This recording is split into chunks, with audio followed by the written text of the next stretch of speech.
Warning! Opinion! Oh dear lord, Rilgar, what did they do to you? One of the most popular planets from the original Ratchet Clank, and it's a glorified multiplayer map. Nice. Except, no it ain't. Rilgar is unfortunately the result of Up Your Arsenal's typical one-year development cycle, having to be crunched with multiplayer on top.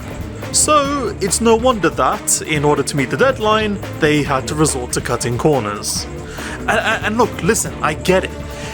But you already went through Rilgar in the original game. If you want to go through the city again, just replay Ratchet 1. And yeah, I hear you, but that would only work if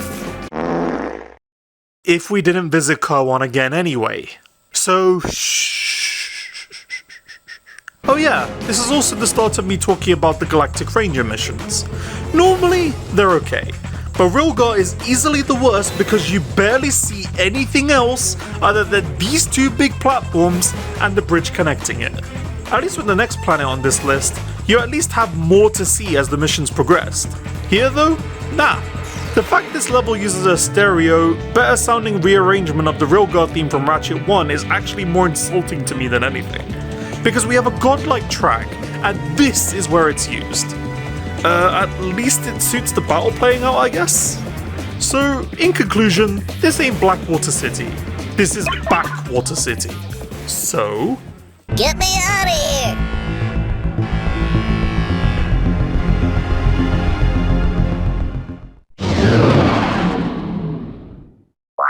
Almost everything I just said about Rilgar can be applied here.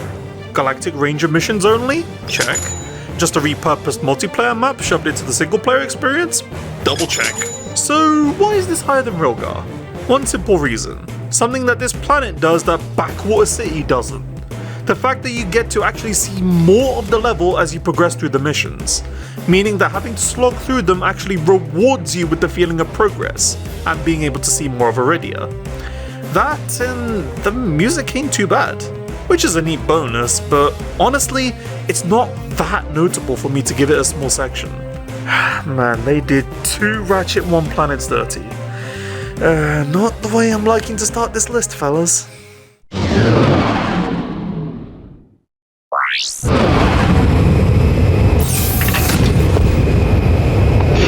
Just like Eudora and Dobo before it, this level is, and say it with me kids, filler! Easily the most forgettable level in Up Your Arsenal.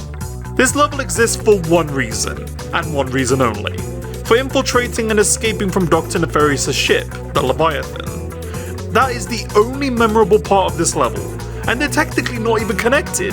That makes Zeldrin's Starport on its own that much worse. Oh, and the music's upbeat, I'll give it that. But despite that, it's also kinda strangely forgettable. Well, at least you can say the music fits. A forgettable track for a forgettable level. The only thing this level is memorable for is this specific conversation. And I feel like that's pretty much the case for a lot of you. I thought we agreed to put that jungle business behind us. It was mating season. How could I have known she was your sister? How long have you two been standing there? Too long. Well, stop lollygagging and let's get to work. So, if anybody wants to say that this is their favorite level in the game, well, I have but just 3 words for you. Good for him. Wait!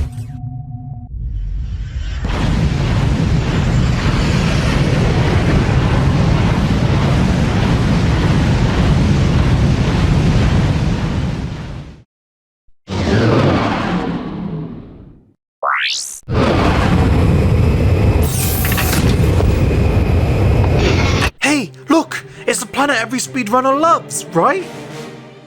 Right? Oh god, it's like we can't go one game in this trilogy without having a planet that scares the ever-loving hell out of speedrunners. Well, from a filthy casual's point of view, I'm not really a big fan of Marcadia either. I suppose the first reason is the visual design. It looks kinda bland if I'm being honest. It's all washed out with browns and greens, and it just looks like a planet I've already seen quite a few times already in the series. And of course, the sin atop of all sins, the Galactic Ranger missions. They're not long, sure, but I'm here to explore and shoot, damn it! I don't like this roadblock where I'm having to do 4 mandatory missions on the same goddamn little island. Sure, at least the objective is somewhat different each time, but aside from capturing the 4 nodes, everything else is pretty much just shoot everything in sight, or defend everything in sight from the shit-eating Tyranids. Oh, and the little refractor, puzzle section? Which I'm saying lightly, by the way. It's alright. At least we get to meet Big Al again. Violence! Alright, sorry pal, okay. Alright, let's move on.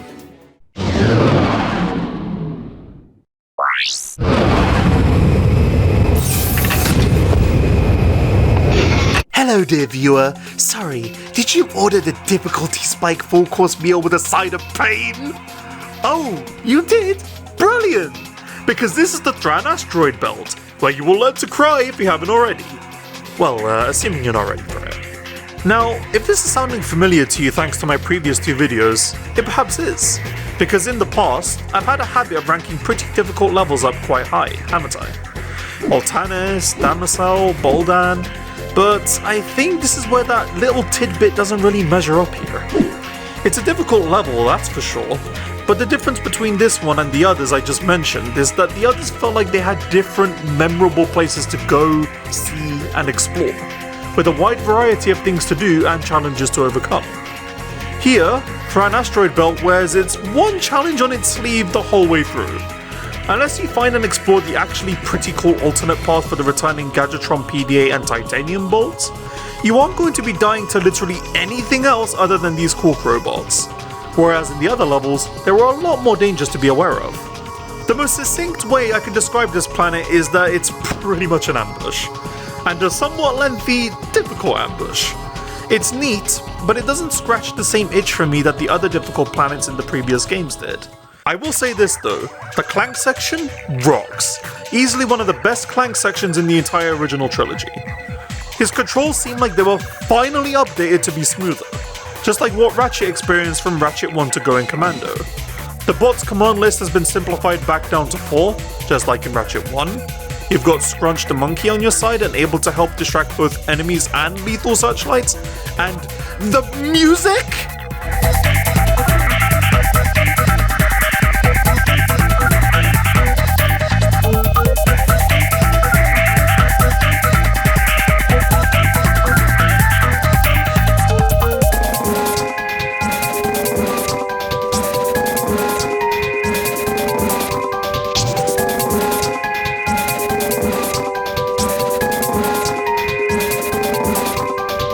Easily the best so far of what a Clank level looks, sounds, and feels to play.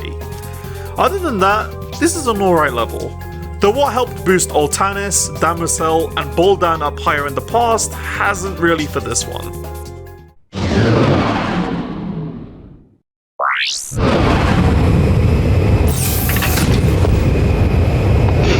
Oh, would you look at that, yet another ambush level. Yet this time, it not only looks a lot less of a visual clusterfuck, but the devs cheated here by reusing the Snagglebeast theme from Ratchet 1. You know, the Umbrus boss? I love the track! Anyway, to refocus here, Zeldrin I feel does the ambush level gimmick thing a bit better. It's shorter, for one thing, and whilst it's also quite painful on your first go around, it feels more satisfying to overcome, with you also visually climbing up the level, thus making you feel like you're making more progress. Sound familiar? Well, the same philosophy helps out here yet again. Other than that, not much else to say on the crash side.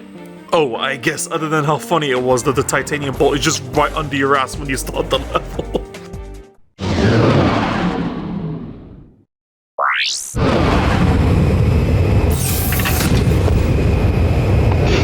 Okay, this is it, people. The grand finale, Giant Clank versus the Terror of Talos. Don't screw this up, kid. Action! It's a neat little level. You get to not only see Clank's grand starring new acting career in the form of Secret Agent Clank, which you only get to see in the opening of the game, but you get to experience it for yourself. And I honestly think that's actually quite cool. And I think it would have been a big missed opportunity if this wasn't in the game. Not only do you play as Clank with the help of Scrunch the Monkey, Yeah, remember him? Quark violated his system. But you also get to play as Giant Clank in a decent section. You've got all the control smoothness of Going Commando, with the roughly equivalent length of the Giant Clank section back on Core in Ratchet 1. It's genuinely great. You get to fight a guy that's exactly your size, and you get to stomp on some film props and some cannon fodder. I think that Thran asteroid belt has the better Clank section overall, but the sheer variety and novelty alone of acting out a secret Agent Clank scene helps boost this up almost just as high.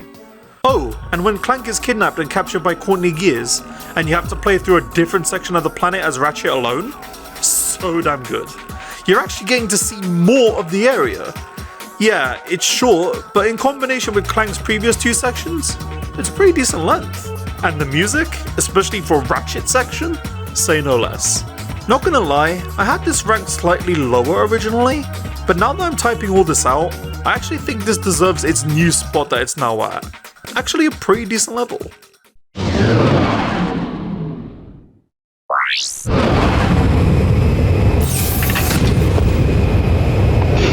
Yep, Ratchet & Clank's poster child of a planet is back in action. And honestly, not as good as it was back in the original game. Despite it feeling like a fuller level compared to Iridia and especially Backwater City, it just doesn't hit the same beats. No train station, no obstacle course, no Al's Robo Shack. It's just yet another ambush. It really is a shame. I don't think any of us was seriously asking to have the exact same experience from Ratchet 1 again, but just anything to make going through Koan again more distinct compared to the other planets. But sadly, the train ride when you're fighting against Giant Clank is all you get. At least that was sick as hell though. And being honest with you all, despite us revisiting Metropolis, this strangely doesn't feel exactly like I'm back in Koan in a way.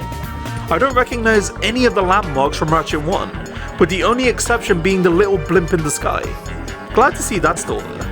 Almost as if 2002 was a good year in the city, huh? If we had seen even one similar structure from the original game, like this game's iteration of Veldin did with Ratchet's garage, even if it was slightly different or overrun by the Tyrannoids, it would have really helped to further solidify that I'm actually back on Koan again. But, alas, and as far as I know, nope. And look, I'm thanking whatever deity is out there that the Galactic Ranger missions on here are optional, as far as I can recall anyway. But why did they need to be here?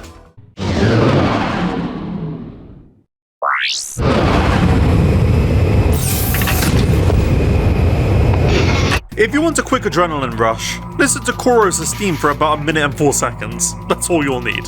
Anyway, I feel like Koros' somewhat unique geometry is what makes this place so interesting to look at and play on, as well as it being one of the main planets that I can recall that take place during the evening or night for a change. You know, obviously excluding the level that takes place in outer fucking space. And yeah, I think that's the main thing, just the appearance of the level. It isn't that unique, but it's unique enough to get a passing grade from me. That and the music obviously helps a ton. Like, again.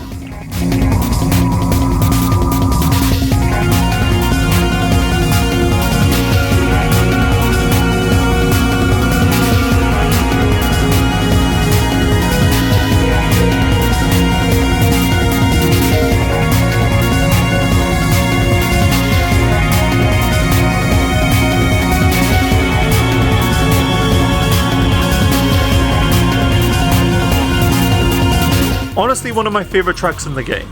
Not the favorite, but a top one for sure. There's one slight problem. I got diarrhea. Yeah, you heard me. Diarrhea. Blood, my bum is burning. It's like my bum just headbutted the sun or something. Bang!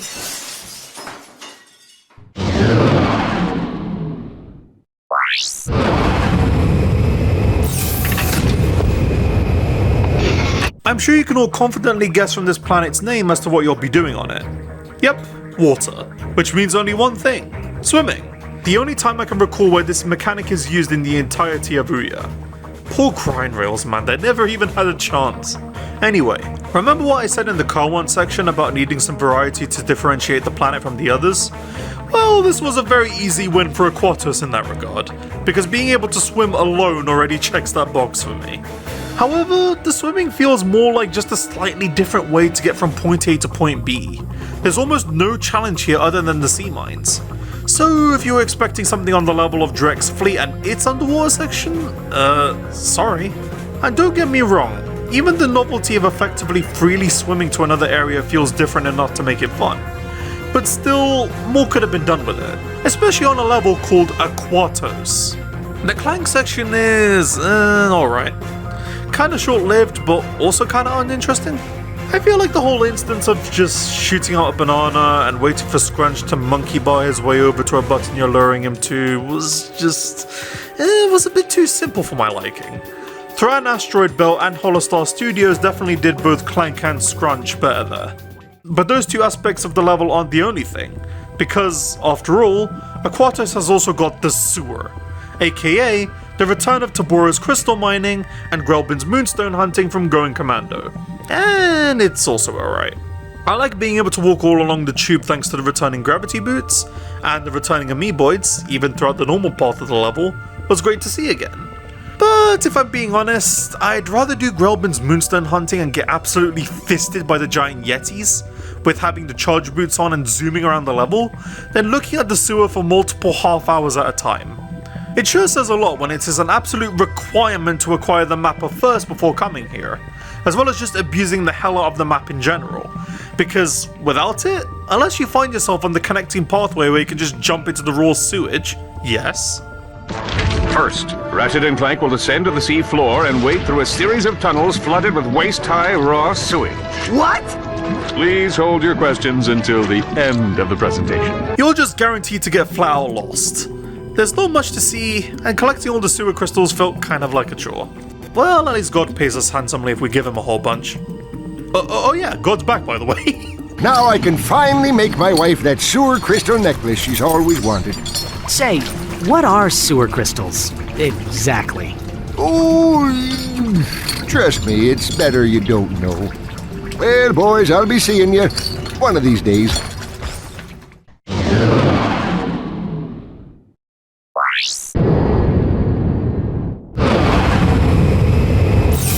Up your arsenal's level 1 this time. You thought I was gonna say level 0, weren't you? Anyway, this is yet another case of, I know this is an intro level, but it feels significant enough of an experience to add anyway.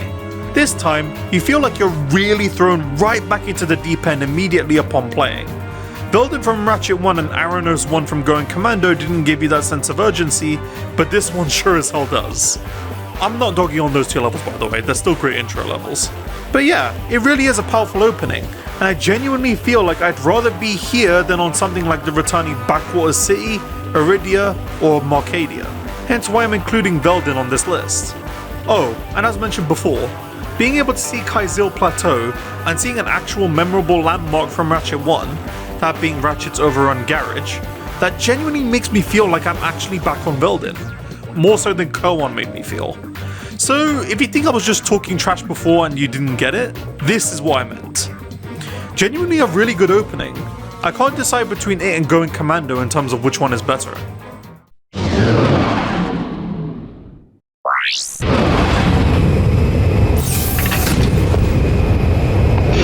Up your arsenal's titular moon level.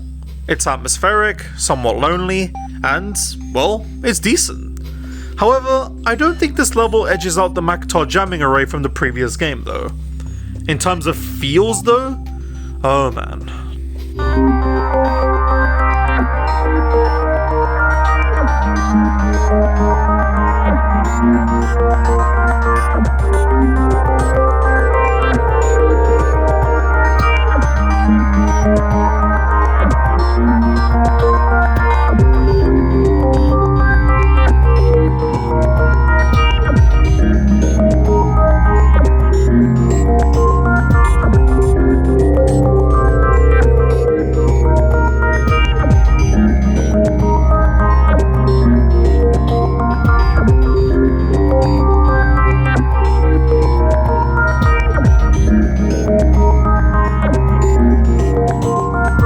This music perfectly fits going slowly through the level, trying to use the refractor to redirect the laser beams to the satellites.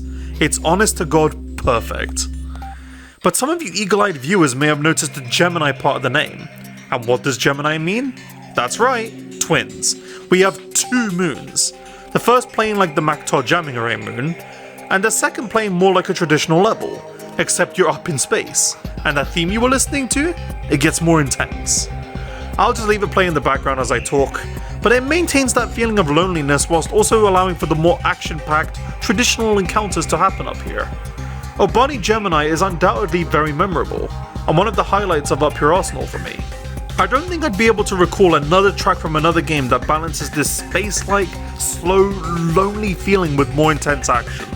That's David Berg GOAT for you, everyone. Anyway, really nice level.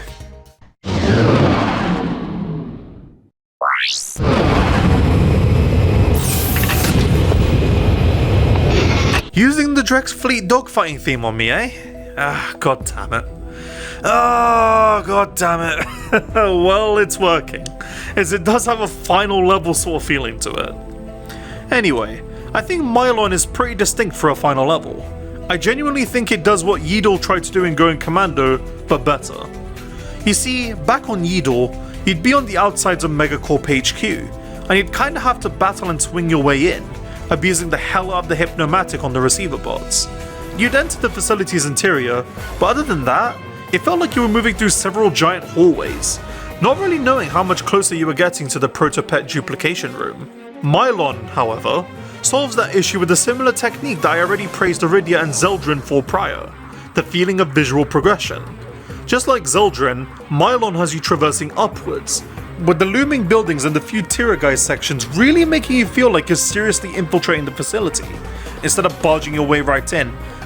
You could just feel like you're getting close to the Bio-Obliterator, which is pretty much the Ratchet Clank equivalent of the Roboticizer from Sonic.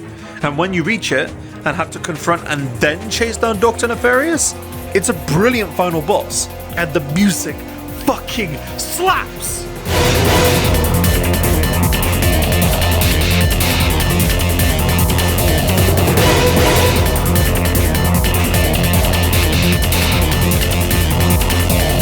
I feel like the whole dropship part of the final boss was kinda unnecessary, and a little bit bullshit since it's hard to dodge the missiles, and you already went through all the effort to beat him on foot normally, so yeah.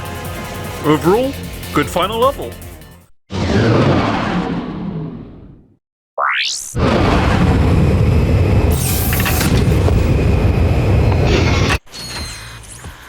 Ratchet, we have company.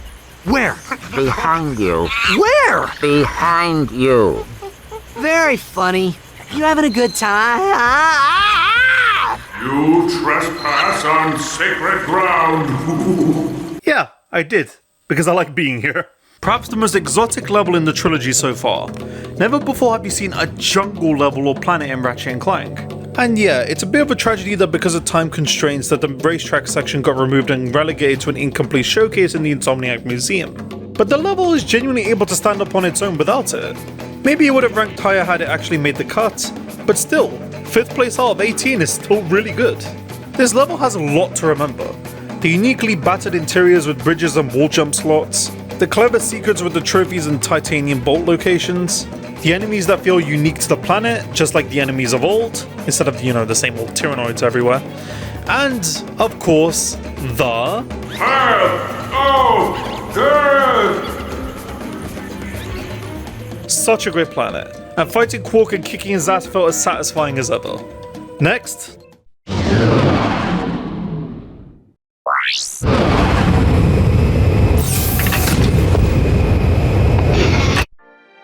Okay, now this one I feel will probably get talked about. Yes, this isn't a proper planet or level, and it's just a collection of obstacle courses and arenas, but given Up Your Arsenal's lower level count compared to the previous 2 games, and no, I don't count the Galactic Ranger only planets like Backwater City and Iridia to be full on proper experiences, I feel like me putting Annihilation Nation on here was okay as a result. But hey, if you don't count it, that's all well and good.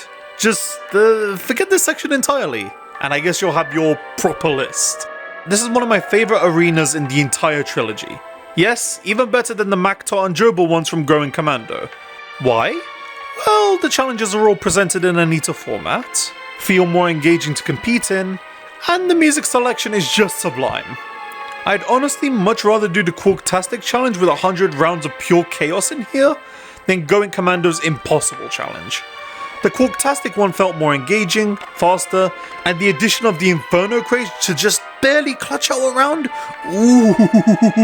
Well, to go through them quickly, we've got some of the best lift music you've ever heard.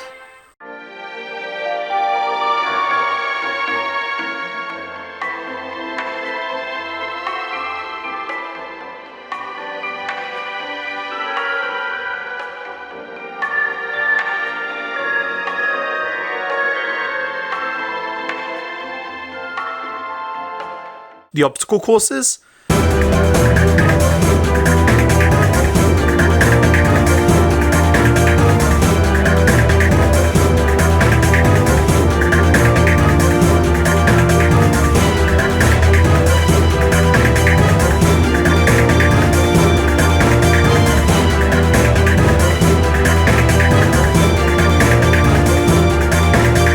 And lastly, a banger that was reused from Going Commando for the actual arena fights. Since I didn't play it in the last video, I'm going to right that wrong and play it here. Come on, drop that beat!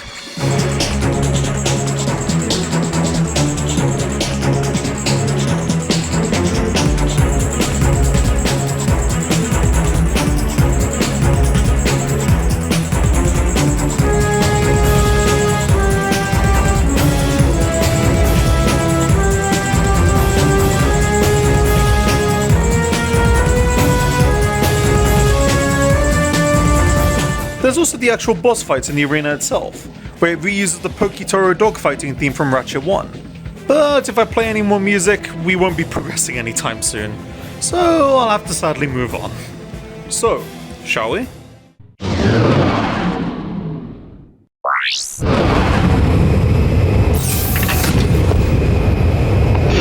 God, I love the vibe of this place. The massive speakers blasting that absolutely banging banger. How literally electric the level feels, it's amazing. This is an extremely unique looking level, and you all know how much I value that, given that I can't seem to ever get that sentence out of my mouth.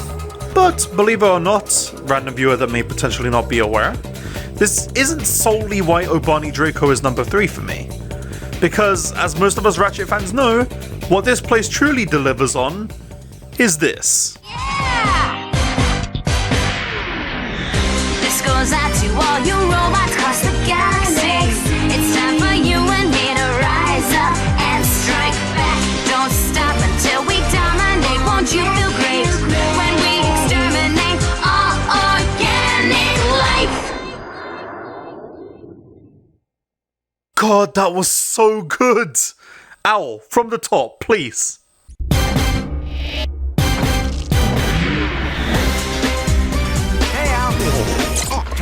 Hey, Ratchet. She always seems so sweet and innocent in her videos. Well, except for that one with the... You know... Yeah, it goes without saying. When you have a track that has someone literally commenting that the soul track got them into the series, you know you've got a winner. Corny gives and her backup dancers are a bit of a bitch to fight at first if you don't know her patterns, but if you've upgraded enough of your weapons or are determined enough, you will beat her. And man, it'll feel so good. Also, good lord, these girls can spin! Sheesh, what are they eating? Whopper fruit? Yet another highlight of Up Your Arsenal.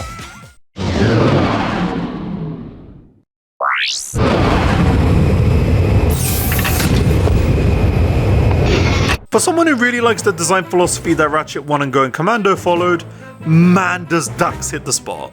The intercom casually announcing stuff as you're blasting your way through the facility, fighting the boss on a floating platform with the wide sea stretched out far ahead of you, the interiors of the facility, and even the short path out back to get the returning charge boots. There's quite a bit to do on Dax, and it does it in a way that I wish most of the game could have done it. Because, believe it or not, Ratchet's controls feel like they were made even smoother from Going Commando to Up Your Arsenal. And I think if the devs weren't crunched with the same development time and having to implement multiplayer, I think they could have made more fleshed out levels like Dax that would have really pushed the game even further into greatness. And it's already considered one of the greatest Ratchet & Clank games. The only complaint I have with Dax, though, are the hacker sections. These are the most tedious and, ergo, worst door hacking minigames in the trilogy. And Dax likes to sprinkle them in the interior. Makes me want to eat a brick, but then the rest of the level happens, and makes me drop said brick with a wide, happy smile on my face. Music needs no discussion. The interiors track is goated. I'm sure you can tell from it booming in the background. And now, my favorite planet in Up Your Arsenal is coming. And this time, it is...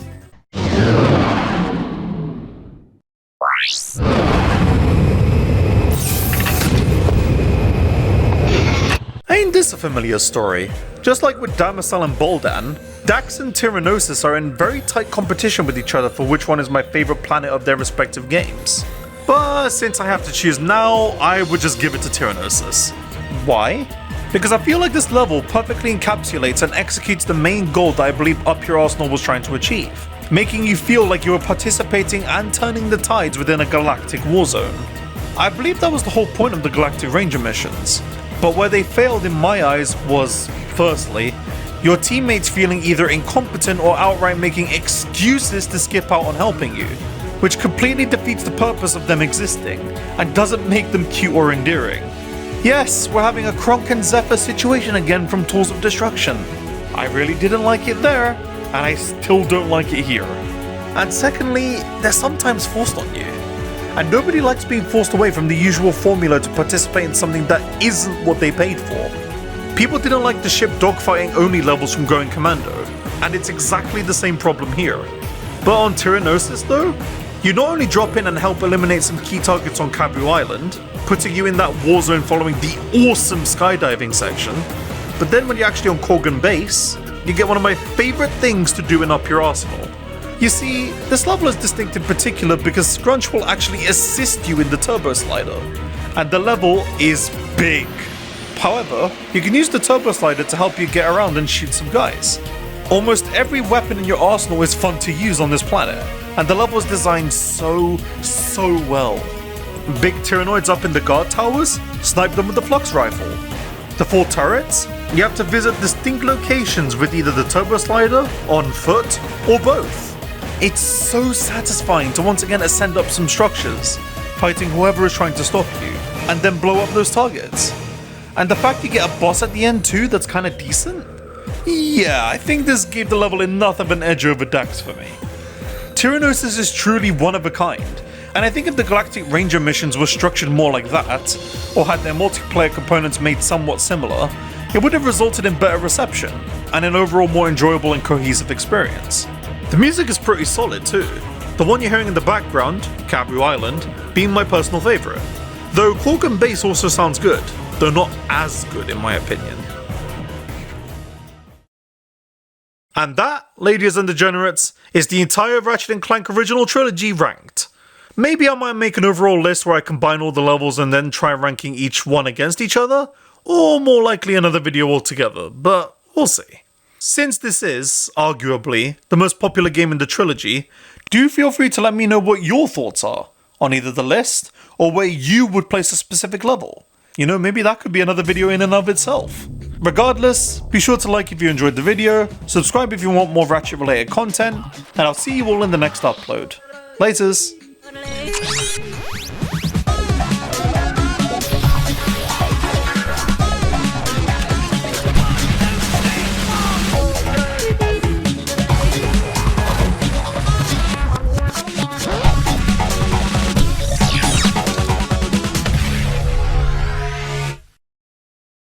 Lawrence, teleport us out of here. Of course, sir. Lawrence? This isn't funny, Lawrence!